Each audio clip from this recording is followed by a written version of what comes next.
अयोध्या में शिक्षा के क्षेत्र में उत्कृष्ट प्रदर्शन करने वाले नन्हे मुन्ने प्रतिभाओं को सम्मानित करने के उद्देश्य से एम्स हरत इंटरनेशनल मॉन्टेसरी स्कूल में प्राइज डिस्ट्रीब्यूशन सेरेमनी 2026 का भव्य आयोजन किया गया। कार्यक्रम में छात्र छात्राओं की शानदार उपलब्धियों ने सभी का दिल जीत लिया। समारोह में मुख्य अतिथि के रूप में सांसद लल्लू सिंह मौजूद रहे। उनके साथ रुधौली चेयरमैन जब्बार अली, रुधौली क्षेत्राधिकारी सीओ आशीष निगम तथा स्कूल के managing coordinator doctor Rajesh Kumar Singh भी। सभी अतिथियों ने दीप प्रज्वलित कर कार्यक्रम का शुभारंभ किया और छात्रों का उत्सवर्धन किया। दरअसल समारोह के दौरान नर्सरी, एलकेजी, यूकेजी और अन्य कक्षाओं के मेधावी विद्यार्थियों को ट्रॉफी और प्रमाण पत्र देकर सम्मानित किया गया। दरअसल आपको बता दें, नर्सरी कक्षा में जयांश गुप्ता और शिवेश गुप्ता ने 100% अंक हासिल कर पहला स्थान प्राप्त किया, जबकि तेजस्वी ने 99% अंक के साथ अपनी प्रतिभा का परचम लहराया। कार्यक्रम में छात्रों के साथ साथ उनके अभिभावकों को भी सम्मानित किया गया, जिससे पूरे माहौल में गर्व और खुशी की भावना देखने को मिली। मुख्य अतिथि और अन्य गणमान्य लोगों ने बच्चों की उपलब्धियों की सराहना करते हुए उनके उज्जवल भविष्य की कामना की और शिक्षा के महत्व पर प्रकाश डाला। इस अवसर पर रंगारंग सांस्कृतिक कार्यक्रमों ने भी समा बांध दिया। कुल मिलाकर ये समारोह प्रतिभा, मेहनत और सम्मान का एक शानदार संगम बनकर उभरा। ये आज जो है एनुअल डे था। ये अरहत इंटरनेशनल मॉन्टेसरी स्कूल है जो इंग्लिश मीडियम का, ये प्ले ग्रुप से अभी 3rd तक चल रहा है और प्रतिवर्ष इसकी क्लासेस बढ़ रही हैं। फाउंडेशन क्लास हम लोग जो है ये पीजी को रखे और वहाँ से लेकर बच्चों को आगे बढ़ा रहे हैं, अपने बच्चों को वहाँ से एडमिशन लेते हैं।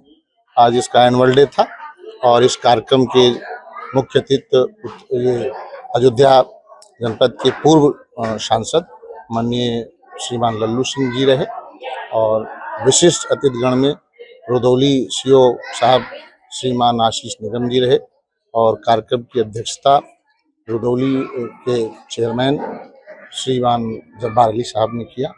ये स्कूल प्योरली इंग्लिश मीडियम का छोटा सा ये प्ले स्कूल है और यहाँ पर पीजी से जो है 3rd तक की क्लासेस रन कर रही हैं और टीचर्स भी कुछ फैजाबाद से आते हैं, कुछ बाराबंकी से आते हैं, अलग अलग जनपदों से भी सेलेक्टेड टीचर्स हैं यहाँ पर और इनका वेतनमान भी ठीक देते हैं हम लोग। अच्छा एनवायरनमेंट है। जो बच्चों ने क्लास में पहली रैंक प्राप्त किया उनको हम लोगों ने रेंजर साइकिल दिया, जो दूसरी रैंक प्राप्त किए, तीसरी रैंक प्राप्त किए उनको भी पुरस्कृत किया गया बच्चों के मनोबल के लिए, जिससे अगली क्लास में जब जाएं तो और मन से ये अपनी पढ़ाई करें। ये छोटे छोटे बच्चों का है और ज़रूरी है आज के परिवेश में शिक्षा में कि ग्राउंड लेवल से बहुत ही छोटी क्लास से बच्चों को सब अच्छा उनको पढ़ाया जाए, सिखाया जाए, मैनर भी बताया जाए, टिकेट भी सिखाया जाए और जैसे कि गुरुकुलम में पहले होता था उस हिसाब से इनको जो है तैयार किया जा रहा है। नया सत्र आ रहा है, उसको लेकर नए सत्र में कहना चाहेंगे कि अभिभावकों को इन छोटे बच्चों के लिए विशेष कार्य कुछ करनी चाहिए। हम देखते हैं कि अभिभावक आज का एग्रेशन में बहुत हो गया है।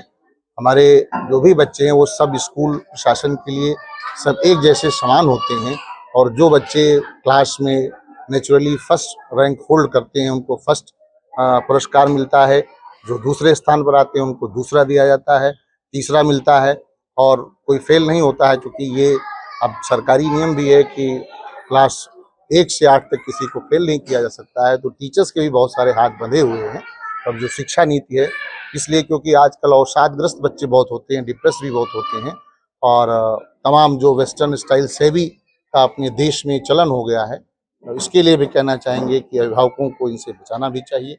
हमको उनको ये भी सिखाना चाहिए कि जो हमारे बड़े बुजुर्ग हैं उनको कैसे जो है प्रणाम करें, उनके प्रति कैसी हमारी नैतिकता, मॉरलिटी कैसी होनी चाहिए, इसकी भी सीख देनी चाहिए, जिससे उन बच्चों में एग्रेशन ना आए। अभिभावकों में भी इम्प्रूवमेंट करना पड़ेगा और टीचर्स को तो प्रतिदिन उसको अपनी परीक्षा देनी पड़ती है समाज में, क्योंकि वो टीचर है। टीचर का पढ़ाया हुआ बच्चा डॉक्टर बनता है, इंजीनियर बनता है, वैज्ञानिक बनता है, IPS बनता है, वो जीवन भर टीचर रहता है। लेकिन कहना है कि सभी लोगों को लग करके बच्चों को तैयार करना पड़ेगा, वो चाहे अभिभावक हो, चाहे स्कूल प्रशासन हो, चाहे टीचर हो, चाहे आसपास का वातावरण हो। सब अच्छा रखेंगे तभी अच्छे बच्चे निकलेंगे, देश के अच्छे नागरिक बनेंगे और बड़े पदों पर बैठेंगे, देश का नाम रोशन। इस तरह से कार्यक्रम जो हम लोग कर रहे हैं कि छोटे बच्चों में भी, जैसे कि हाई स्कूल इंटरमीडिएट की जो मेरिट सूची निकलती है वो बड़े बच्चों का होता है, तो उस पर सरकार का ध्यान भी रहता है, अभिभावकों का भी ध्यान रहता है, बड़े बड़े उनको पुरस्कार मिलते हैं। हम लोग भी कोशिश कर रहे हैं कि छोटे बच्चों को भी कुछ बड़े पुरस्कार दिए जाएं, जिससे कि उनका मनोबल बड़ों की तरह बहुत तेजी से आगे बढ़े और उनके अंदर जो बचपन से ही छोटी छोटे कुटेव आ जाते हैं या बैड हैबिट्स आती हैं वो भी ना आए, उनके आसपास पढ़ने का एनवायरनमेंट डेवलप। मैं doctor Rajesh Singh, managing director, Arhat international Montessori school, Krishna Nagar, Ghoshana, Rudhauli.